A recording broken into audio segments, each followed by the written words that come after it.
नमस्ते IQ Lok Sewa YouTube channel हेरेर बस्नुभएका सम्पूर्ण साथीहरूलाई म स्वागत गर्न चाहन्छु। योभन्दा अगाडि पनि अन्य भिडियोहरू पनि राखेको छ। त्यसैगरी आज म तपाईहरुमाझ डाइरेक्सन एन्ड डिस्टेन्स टपिक्सको पार्ट 1 चाहिँ म तपाईहरुलाई क्लास लिन गइरहेको छु। हामी यो डाइरेक्सन एन्ड डिस्टेन्स चाहिँ एकदमै इम्पोर्टेन्ट टपिक्स हो। यसमा चाहिँ हामीले धेरै कुराहरू सिकिरहेका हुन्छौँ। यसमा भएका कुराहरूले हामीलाई पछि फिगरहरू पढ्न, फिगर सिरिजहरू, फिगर एनालोजीहरूको कुराहरू पनि पढ्न सजिलो हुन्छ। त्यो कारणले पहिला सुरुमा यसको म थ्योरी तपाईहरुलाई कन्सेप्टहरू चाहिँ म भन्दै जान्छु। टाइप 1 भनेर लेखौँ। टाइप 1 मा सुरुमा हामी चाहिँ के सिक्छौँ त भन्दाखेरि चारवटा डिरेक्सनहरू चाहिँ हामीले थाहा पाउनुपर्ने हुन्छ। ईस्ट, वेस्ट, नर्थ, साउथ, यसरी हामीले चारवटा डिरेक्सनको बारेमा पढ्छौँ टाइप 1 मा चाहिँ। यो चारवटा डिरेक्सनहरू जहिले पनि नर्थ हाम्रो कपीको तपाईले पढ्दाखेरि जता फर्केर बस्नु भएको छ कपीको माथिपट्टि साइडमा चाहिँ नर्थ हुन्छ, नर्थको अपोजिटमा साउथ, त्यस्तै हाम्रो राइट ह्यान्ड साइडमा चाहिँ ईस्ट, लेफ्टमा चाहिँ के हुन्छ त वेस्ट हुन्छ। यसरी हामीले चारवटा डिरेक्सनहरू चाहिँ थाहा पाउनुपर्ने हुन्छ। त्यसपछि यति थाहा भइसकेपछि तपाईहरु कपीमा सार्दाखेरि लेख्नुस् टाइप 2 भनेर लेख्नु। टाइप 2 मा हामी के सिक्छौँ त भन्दाखेरि यसको क्यार्डिनल लाइनको बारेमा पढ्छौँ। यसरी काटिएको लाइनहरू, यो लाइनलाई हामी नर्थ इस्ट भनिन्छ, साउथ इस्ट, साउथ वेस्ट र नर्थ वेस्ट। यसरी चाहिँ हामी चारवटा क्यार्डिनल लाइनको बारेमा पढ्छौँ। यो तपाईले देख्नु भएको छ यहाँ नर्थ इस्ट देख्नु भएको छ। यो नर्थ इस्ट भनेको चाहिँ यो लाइनलाई कहिलेकाहीँ झुकाउनलाई इक्जाममा यसलाई इस्ट नर्थ भनेर पनि लेखेको हुन्छ। यो हामीले भन्न पाइँदैन। यो नर्थ इस्टलाई हामीले नर्थ इस्ट नै भन्नुपर्छ। माथिको दुईटा साइडको अगाडि नर्थ राख्नुपर्छ, तलको दुईटा साइडको अगाडि साउथ राख्नुपर्ने हुन्छ। हामीले यदि यसलाई इस्ट नर्थ भन्यो भने यो गलत हुन्छ। यसलाई भन्न नै पाइँदैन कि ध्रुव सत्य डिरेक्सनहरू हुन्। जस्तै साउथ इस्टलाई इस्ट साउथ भन्यो भने त्यो गलत हुन्छ। त्यो भएर यसलाई जहिले पनि हामीले साउथ इस्ट भनेर पढ्नुपर्ने हुन्छ। यसरी हामी चारवटा डिरेक्सन थाहा पाउने। तपाईले इक्जाममा चाहिँ हामी इक्जाम हलमा गइसकेपछि अलिकति फास्ट हुनुपर्छ। यदि हामीले एक चित्र बनाउनु पर्ने समय जान्छ त्यो भएर यस्तो डिरेक्सनको नामहरू पनि हामीले ख्याल गर्ने। जसरी यसरी छड्के लाइन गयो भने यसलाई हामी नर्थ इस्ट भन्छौँ भन्ने कुरा पहिले थाहा हुनु पर्यो। यसरी लाइन गयो भने यो साउथ इस्ट हो भनेर थाहा हुनु पर्यो। पहिले यो डिरेक्सन हेर्ने बित्तिकै थाहा पाउनुपर्छ। यसरी जाने बित्तिकै साउथ वेस्ट हो, यसरी आउने बित्तिकै नर्थ वेस्ट हो भनेर हामीले एकदमै प्र्याक्टिस गरेर आफै थाहा पाउनुपर्ने हुन्छ। यसरी हामी चारवटा डिरेक्सनहरूको बारेमा थाहा पाइसकेपछि अब टाइप 3 हेर्नु। टाइप 3 मा हामी क्लकवाइज CW डिग्री रोटेसन र ACW एन्टी क्लकवाइज डिग्री रोटेसनको बारेमा पढ्छौँ। यसकै टाइप 3 मा क्लकवाइज डिग्री रोटेसन भनेको घडीको सुई घुम्ने दिशातर्फबाट घुम्ने डिरेक्सनलाई हामी के भन्छौँ त क्लकवाइज भनिन्छ। जस्तै घडीको सुई यसरी उभियो भने घडीको सुई यसरी नर्थतिर फेसिङ छ भने घडीको सुई यसरी दायाँ हाततिरबाट राइट ह्यान्ड साइडबाट यसरी घुमेर गयो भने यो के हुन्छ त हाम्रो लागि क्लकवाइज डिग्री रोटेसन भन्छ। तपाईहरुले लाउने घडीको सुई जता घुम्छ त्यो दिशालाई हामी क्लकवाइज डिग्री रोटेसन भनिन्छ। यसरी दायाँ हातबाट दायाँ साइडबाट यसरी अगाडि घुमेर सुई अगाडि बढेको छ, दायाँतिरबाट घुमेर सुई बढेको छ भने यो डिरेक्सनलाई हामी क्लकवाइज डिरेक्सन भन्छौँ। त्यस्तै घडीको सुईको ठ्याक्कै विपरीत दिशाबाट यसरी उल्टोतिरबाट आयो लेफ्ट ह्यान्ड साइडबाट यसरी अगाडि बढेको छ भने यसलाई हामी एन्टी क्लकवाइज डिरेक्सन भनिन्छ। यसलाई हामी के भन्छौँ त एन्टी क्लकवाइज डिरेक्सन भन्छौँ। घडीको सुई यसरी दायाँ जहिले पनि राइट ह्यान्ड साइड दायाँ हाततिरबाट घडीको सुई घुम्ने हुनाले दायाँ हाततिरबाट घुम्यो भने यो हाम्रो लागि क्लकवाइज डिग्री रोटेसन हुन्छ। त्यसको ठ्याक्कै विपरीत दिशाबाट बायाँ हाततिरबाट घुम्यो भने यसलाई के भनिन्छ त एन्टी क्लकवाइज डिग्री रोटेसन भनिन्छ। यो कुरा थाहा पाउनुपर्ने हुन्छ हामीले एकदमै प्र्याक्टिस गर्ने। जुन डिरेक्सनमा छौँ त्यसको राइट ह्यान्ड साइडतिर चाहिँ क्लकवाइज पर्छ, लेफ्ट ह्यान्ड साइडतिर चाहिँ एन्टी क्लकवाइज पर्छ। यति कुरा थाहा भइसक्यो। तपाईँले प्र्याक्टिस गर्नुपर्छ क्लकवाइज कता हो एन्टी क्लकवाइज कता हो एकदमै फास्ट हुनु पर्यो। त्यति भइसक्यो। अब हामी टाइप 4 मा चाहिँ फेरि चित्र बनाउँ सबैले। तपाईले हेर्दै गर्दा आफूले पनि घरमा बनाएर कपीमा बनाएर एकचोटि प्र्याक्टिस गर्नुभयो हुन्छ सँगसँगै।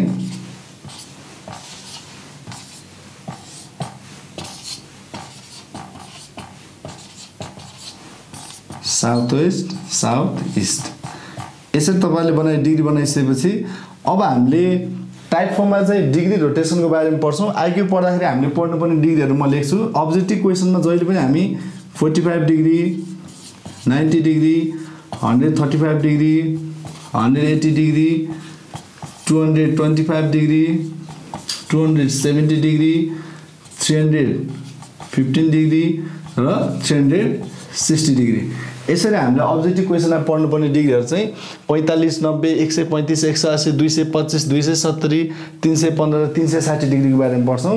तपाईँले ध्यान दिनु होला, यहाँ प्रत्येक डिग्रीहरू चाहिँ 45 डिग्री प्रयोग भएर 45 डिग्रीहरू जोडिएर बन्ने डिग्रीहरू छन्।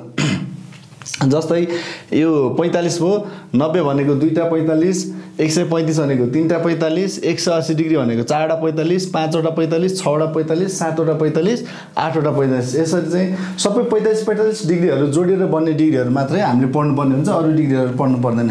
जस्तै नर्मल्ली हामीले बुझ्नु पर्दाखेरि जस्तै यो कति डिग्री हो त 90 डिग्री हो। 90 डिग्रीलाई म्याथमा हामीले पढाएर बिचबाट काटेपछि मात्र 45 डिग्री हुन्छ। तर आइक्यूमा चाहिँ हामीले यो बिचबाट लाइन नकाटिकन यदि यो लाइन यसरी छड्के यति मात्र छड्के गयो भने पनि यो हाम्रो लागि चाहिँ 45 डिग्री नै हुन्छ। यो लाइन यता छड्के लाइन छड्के भयो कि त्यो हाम्रो लागि चाहिँ 45 डिग्री, यता आयो भने पनि यो के हो त 45 डिग्री हुन्छ। त्यो कारण लाइन अलिकति छड्के हुने बित्तिकै हामी त्यसलाई 45 डिग्री भनेर बुझ्छौँ। त्यसो भए यी सानो टुक्राहरू हेर्नु, तपाईँले देख्नु भएको छ नर्थ इस्टदेखि इस्टसम्मको, इस्टदेखि साउथ इस्टसम्मको, साउथ इस्टदेखि साउथसम्म यो सानो टुक्राहरू कति डिग्रीको हो त हाम्रो 45 डिग्रीको। यसरी हामीले डिग्रीहरू क्लियर हुँदै जानु पर्यो। एकदमै प्र्याक्टिस गर्दाखेरि हामीले यो 45 डिग्री र 90 डिग्री एकदमै सजिलोसँग जान्यौँ भने एकदम छिटो भन्न सकियो भने अरू डिग्रीहरू सँगसँगै भन्न सकिन्छ। अब जस्तै 90 डिग्री भनेको के हो त भन्दा 2टा 45, यहाँ हेर्नु 90 नर्थदेखि इस्टसम्म यो कति हो त 90 डिग्री हो। किन 90 डिग्री हो त भन्दाखेरि एउटा 45 एउटा 45, 2टा 45 जोडेपछि के हुन्छ त 90 डिग्री। त्यस्तै इस्टदेखि साउथसम्म 2टा 45 छ 90 डिग्री हो। साउथदेखि वेस्टसम्म 2टा 45 छ 90 डिग्री हो। यसरी थाहा पाउनु पर्यो। तपाईँले घरमा पढ्दाखेरि आफूले प्र्याक्टिस पनि गर्न सकिन्छ। जस्तै क्वेसनमा नर्थ इस्टबाट क्लकवाइज 90 डिग्री जाऊ भन्यो भने कहाँ पुग्छ भने नर्थ इस्टदेखि क्लकवाइज 90 डिग्रीले कहाँ पुग्छ त यति एउटा 45, यति एउटा 45, 2टा 45 हो। 2टा 45 भनेको के हो त साउथ इस्टमा पुग्ने रहेछ। त्यस्तै नर्थ वेस्टबाट एन्टी क्लकवाइज, यो नर्थ वेस्टमा छ अहिले, यसबाट एन्टी क्लकवाइज चाहिँ 90 डिग्री जाऊ भन्ने बित्तिकै एन्टी क्लकवाइज भन्ने बित्तिकै हामीले थाहा पाउनु पऱ्यो यो यसरी लेफ्ट ह्यान्ड साइडतिर जान्छ भनेर। एउटा 45 एउटा 45, 2टा 45 कहाँ आइपुग्यो त साउथ वेस्टसम्म। यसरी हामीले चाहिँ घरमा तपाईँहरूले आफूले सम्झिँदै एन्टी क्लकवाइज गएर प्र्याक्टिस पनि गर्ने। यसरी हामी 90 डिग्री क्लियर भयौँ। 90 डिग्री क्लियर भइसकेपछि अब पालो कतिको आयो त 135 डिग्रीको। साथीहरू अलिकति ध्यान दिएर हेर्नु होला, मैले सबै डिग्रीहरूको विषयमा चाहिँ भन्दै गइरहेको छु। 135 डिग्री भनेको सजिलो तरिका निकाल्ने, हामीले त्यो इक्जाममा प्रोटेक्टर प्रयोग गरेर गर्ने होइन, सजिलो तरिकाले निकाल्दाखेरि 135 डिग्री भनेको के हो त यही 45 र 90 जोड्यौँ भने हेर्नु 45 डिग्री प्लस 90 डिग्री गऱ्यो भने के हुन्छ त 135 डिग्री। यही आइडिया लाउनु पऱ्यो। जस्तै क्वेसनमा आयो नर्थदेखि 135 डिग्री क्लकवाइज जाऊ, नर्थदेखि 135 डिग्री क्लकवाइज जाऊ भन्यो भने नर्थमा आउन राख्ने, क्लकवाइज भन्ने बित्तिकै राइट ह्यान्ड साइडमा हो भन्ने कुरा बुझ्नु पऱ्यो। 135 डिग्री भनेपछि यसको 90 डिग्रीले कहाँ पुग्यो त इस्टमा, 90 डिग्री प्लस 45 डिग्री कहाँ पुग्यो त साउथ इस्टमा पुग्यो। यसरी हामीले थाहा पाउनुपर्ने हुन्छ। हामीले 135 डिग्री भनेको के भने त 45 र 90 जोड्यौँ भने 135 हुन्छ। त्यस्तै इस्टबाट क्लकवाइज 135 डिग्री जाऊ भने हामी क्लकवाइज भनेको राइट ह्यान्ड साइडतिर, यसको 90 प्लस 45, यसरी यहाँसम्म 90 प्लस 45 गर्दा कहाँ आयो त साउथ वेस्ट आयो। यसो थाहा पाउनु पऱ्यो। वेस्टबाट एन्टी क्लकवाइज जाऊ भन्यो भने वेस्टबाट एन्टी क्लकवाइज 135 डिग्री जाऊ भन्ने बित्तिकै वेस्टबाट एन्टी क्लकवाइज भनेको लेफ्ट ह्यान्ड साइडतिर हो। लेफ्ट ह्यान्ड साइड यसको 90 डिग्रीले साउथ, 90 प्लस 45 कहाँ आयो त साउथ इस्ट आयो। यसरी चाहिँ हामीले प्र्याक्टिस गर्नुपर्छ छिटो गर्नलाई। अब त्यस्तै 135 डिग्री अब क्लियर भयो। त्यसपछि 180 डिग्री, 180 डिग्री भनेको के हो त एउटा स्ट्रेट लाइन हो। 180 डिग्रीमा चाहिँ क्लकवाइज भए पनि एन्टी क्लकवाइज भए पनि 180 डिग्री भनेको सिधा अपोजिट पुग्छ। हामीलाई क्लकवाइज 180 भने पनि अपोजिट नै हो, एन्टी क्लकवाइज 180 डिग्री भने पनि अपोजिट नै जान्छ। जस्तै नर्थको मान्छे 180 डिग्री क्लकवाइज जाऊ भन्यो भने कहाँ पुग्नु भयो त साउथ। अब यही नर्थबाट एन्टी क्लकवाइज जाऊ भने पनि त्यो साउथ नै पुग्छ। साउथ इस्टको मान्छे नर्थ वेस्ट, साउथ वेस्टको मान्छे नर्थ इस्ट, यसरी चाहिँ 180 डिग्री भने के भयो त अपोजिट भयो। अहिलेसम्म हामीले के गर्यौँ त 45 गऱ्यौँ, 90 गऱ्यौँ, 135 गऱ्यौँ, 180 गऱ्यौँ। अब 225 डिग्री अहिलेकै आइडिया लाने, अहिलेकै हाम्रो कन्सेप्ट जस्तै 225 डिग्री भनेको के हो त भन्दाखेरि 180 प्लस 45, छिटो गर्ने तरिका यही हो। 180 प्लस 45 जस्तै 225 क्वेसनले दियो नर्थबाट क्लकवाइज 225 डिग्री जाऊ भन्यो नर्थबाट क्लकवाइज 225 जाऊ भन्ने त्यो सुरुमा हामीले 180 हेर्ने 180 ले कहाँ आइयो साउथमा 180 यहाँ 45 जोड्दिने ठ्याक्कै एक स्टेप जोड्ने बित्तिकै के हो त 225 आयो 180 प्लस 45 अब त्यस्तै साउथ इस्टबाट एन्टी क्लकवाइज 225 जाऊ भन्ने बित्तिकै यसको 225 भन्ने बित्तिकै अपोजिट जाने 180 प्लस 45 एन्टी क्लकवाइज भने चाहिँ यसो लेफ्ट ह्यान्डतिर आउनु पर्यो इस्टबाट क्लकवाइज 225 जाऊ भन्ने बित्तिकै इस्टबाट क्लकवाइज जाऊ भन्ने बित्तिकै हामीले 180 हेर्यौँ 180 ले वेस्टमा आयो 180 प्लस 45 नर्थ वेस्ट यसरी चाहिँ थाहा पाउनु पर्यो हामीले 225 डिग्री अब त्यस्तै 270 डिग्री 270 डिग्रीको पनि त्यही कन्सेप्ट लाउने हामीले 270 डिग्रीलाई 225 लाई 180 प्लस 45 लायौँ जोड्यौँ त्यस्तै 270 लाई के गर्छौँ त हामी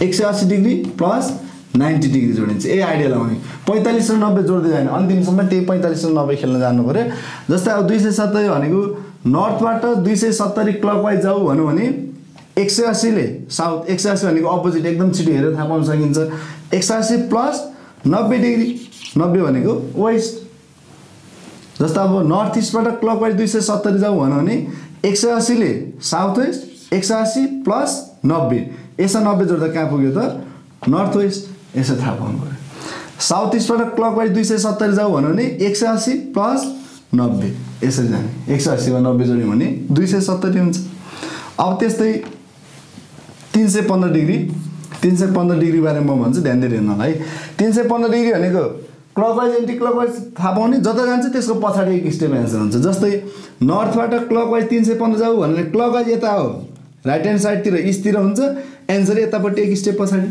यसो थाहा पाउने इस्टको एन्टी क्लकवाइज 315 जाऊ भने एन्टी क्लकवाइज इस्टबाट लेफ्ट ह्यान्ड साइडतिर हुन्छ एन्सर यतापट्टि हुन्छ एक स्टेप ठ्याक्कै एक स्टेप पछाडि हुन्छ साउथबाट क्लकवाइज 315 जाऊ भने क्लकवाइज यसरी राइट ह्यान्ड साइडतिर हो एन्सर यता लेफ्ट ह्यान्ड भयो एक स्टेप पछाडि हुन्छ 315 ए आइडिया लाउने इक्जाममा हामीले छुट गर्नलाई जस्तै वेस्टबाट एन्टी क्लकवाइज 315 भन्यो एन्टी क्लकवाइजमा यसरी आउने यता आउँछ एन्सर यतापट्टि हुन्छ यसरी चाहिँ हामीले थाहा पाउनु पर्ने हुन्छ अब त्यस्तै 360 डिग्रीको मैले खासै भन्नु पर्दैन एउटा कम्प्लिट रोटेसन हो नर्थदेखि 360 डिग्री जाऊ भने घुमेर त्यही ठाउँमा आउँछ जहाँबाट गयो त्यही ठाउँमा आउँछ यसरी हामीले डिग्री रोटेसनको बारेमा थाहा पाउनु पर्ने हुन्छ अब त्यसपछि टाइप 5 तपाईहरुले घरमा यो डिग्रीहरु लेखेर चाहिँ अलिकति प्र्याक्टिस पनि गर्नुपर्ने हुन्छ अलि इक्जाममा प्र्याक्टिस भएन भने अलिकति समस्या हुन्छ अलिकति प्र्याक्टिस गर्ने है अब टाइप 5 मा चाहिँ हामी पाइथागोरस थ्योरमको विषयमा पढ्छौं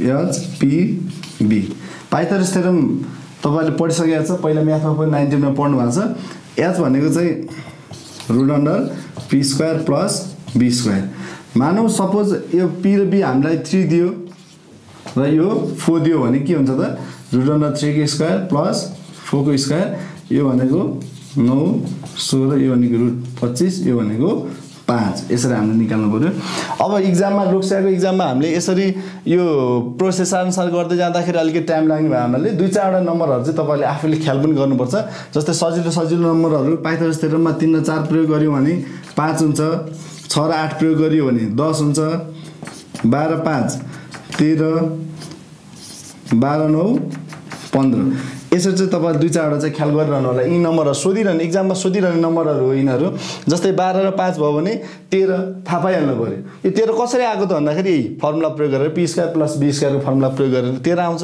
तर हामीले यो फर्मुला प्रयोग गर्दा त इक्जाममा एकदम टाइम जान्छ त्यो टाइम जाने भएनाले यति नम्बरहरु चाहिँ तपाईहरुले एकदमै ख्याल गर्नु होला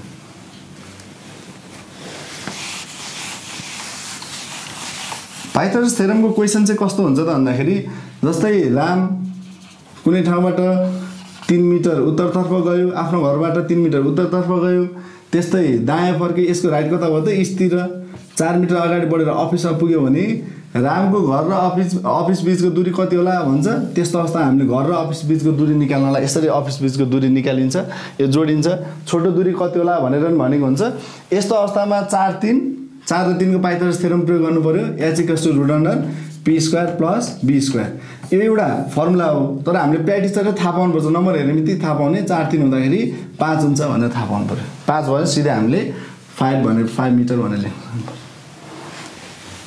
यति भएपछि साथीहरुलाई म टाइप 6 पढाउँछु अब टाइप 6 मा हेर्नु यो अहिलेसम्म हामीले पढेका डाइरेक्सन एन्ड डिस्टेन्सका बेसिक कन्सेप्टहरु हुन् टाइप 6 मा चाहिँ हामीले राइट ह्यान्ड साइड र लेफ्ट ह्यान्ड साइडको बारेमा पढ्नुपर्ने हुन्छ सबै प्राय एकदमै इम्पोर्टेन्ट छ यो टाइप 6 चाहिँ तपाईँले बुझ्नलाई घरमा पढ्दाखेरि यस्तो कुरामा चाहिँ एकदमै ध्यान दिने यो टाइप 6 मा चाहिँ हामी के सिक्छौँ त भन्दाखेरि राइट ह्यान्ड साइड र लेफ्ट ह्यान्ड साइड तपाईँको दाहिने हात कता पर्छ र बायाँ हात कता पर्छ त्यो विषयमा पढ्छौँ हामी जस्तै राम कुनै ठाउँबाट उभिएर उसको फेस नर्थतिर फेसिङ गरेको छ ऊ राम चाहिँ नर्थतिर फर्केको छ भने उसको दाहिने हात कता पर्छ भन्दा नर्थ भनेको जहिले नै हाम्रो अगाडि हामीभन्दा सिधा अगाडि हुन्छ यसरी नर्थतिर फेसिङ गर्दा दाहिने हात कता पर्यो त इस्टतिर राइट त्यस्तै बायाँ हात कता पर्छ त भन्दाखेरि वेस्टतिर तपाईँ यो ठाउँ बसेर नर्थतिर फेसिङ गर्नुभयो भने बायाँ हात कता पर्दो रहेछ वेस्टतिर त्यस्तै इस्टतिर फेसिङ गर्दाखेरि यो ठाउँबाट इस्टतिर फर्किँदाखेरि यसरी यता इस्टतिर फर्किँदा दाहिने हात कता पर्यो त साउथमा राइट बायाँ हात कता पर्यो त नर्थमा साउथतिर फेसिङ गर्ने भने यो पोइन्टबाट यता साउथतिर फर्केर यसरी फर्केर बस्दाखेरि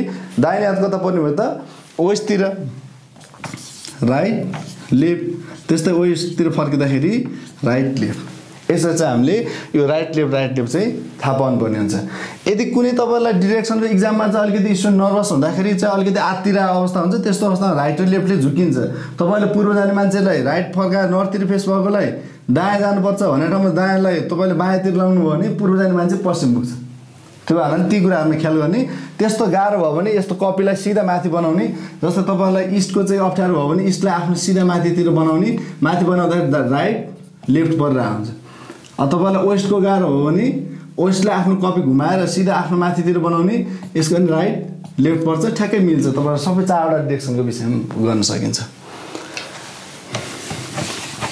यसरी हामीले अहिले डाइरेक्सन एन्ड डिस्टेन्सको बेसिक कन्सेप्टहरू पढेका छौँ अब यसको क्वेसनहरू म तपाईँहरूलाई अर्को पार्ट 2 मा चाहिँ यसका क्वेसनहरू दिन्छु यदि यो भिडियो तपाईँहरूलाई मन परेमा सब्स्क्राइब गर्नुहोला लाइक गर्नुहोला र सेयर पनि गर्नुहोला भन्दै हस् नमस्ते